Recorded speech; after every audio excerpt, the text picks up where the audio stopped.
Hello guys! Welcome back! For today's video, magluluto tayo ng paanang manok, chicken feet, or Adidas. At hanapin natin ang mga benepisyo nito sa ating katawan. Tara! Gumi gumi gumi gumi gumi rakti wali hum jamani chala ente.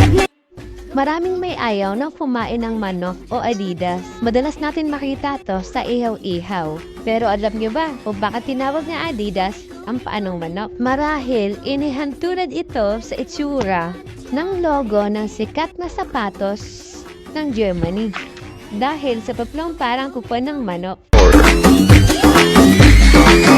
May mga ilang tao na ayaw kumain ng Adidas o paanang manok. Siguro nandidiri sila sa orihinal na itsura nito nung hindi pa naluluto. Pero maraming sikat na mga kainan na may mga masasarap na luto dito. Kahit na iyong nabibili sa mga ihawan. Sa pagkain ng manok, talagang mapapangata ka upang masipsip din ang linamnam. Ang bawat parte neto, maraming klase ng luto ang ginagawa dito. Ilan dito ay tinola, kaldereta, adobo, inihaw at iba pa. Para naman magbago ang isip ng mga taong inaayawan ito. Alam niyo bang maraming mabubuti ang dinudulot nito sa katawan ng tao?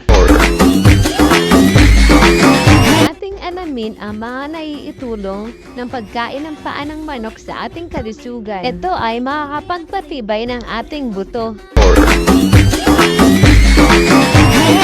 Ang pagkain ng paanang manok ay nakakatulong sa buto ng tao. Nagtataglay ang paanang manok ng mga mineral katulad ng calcium, collagen, at protina. Ang calcium ang kinakailangan ng buto upang maging matibay. Iwas din ito sa atake sa puso at pagtaas ng presyon. Ang napakalinamnam na pagkain ito ay nagtataglay ng potassium na nakakatulong upang magpababa ng presyon ng tao. Pati na rin ang collagen na makukuha dito ay nakakatulong din upang makaiwas sa atake ng puso. Ito rin ay nakakatulong sa malusog na gilagid. Ang ibang tao ay nasisiyahan sa pagnuya ng paanang manok dahil sa pagkalagkit nitong pakiramdam. Alam niyo ba, ang mga sustansyang nakukuha dito ay malaking tulong din sa gilagid dahil ito sa amino acid, collagen, at ilan pang mga substansya na parang gelatin. Pinatitibay din ito ang ating immune system upang hindi magkasakit.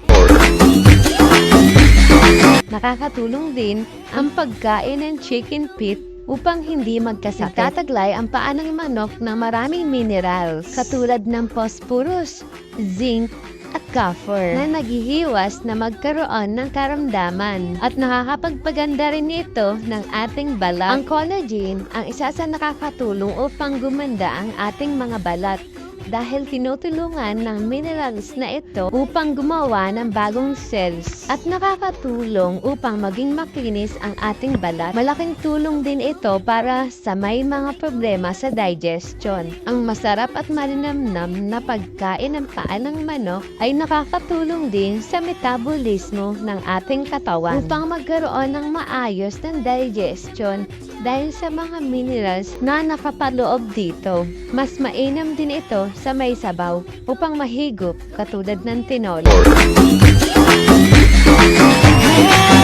Lala lang ha, huwag natin sobrahan ang pagkain ng paanang manok dahil may kasabihan tayo na ang pagkain ng labis o sobra ay nakakasama sa ating kalusugan. Yun lang! At alam kong nagustuhan mo ang bidyong to. Maaari ka bang mag-comment kung taga saan ka para alam ko kung hanggang saan nakarating ang bidyong to. Pakikanabit na rin yung follow button para lagi kang updated sa bago kong video. At yun lang! Bye-bye! Salamat sa panunood! Gumi gumi gumi gumi gumi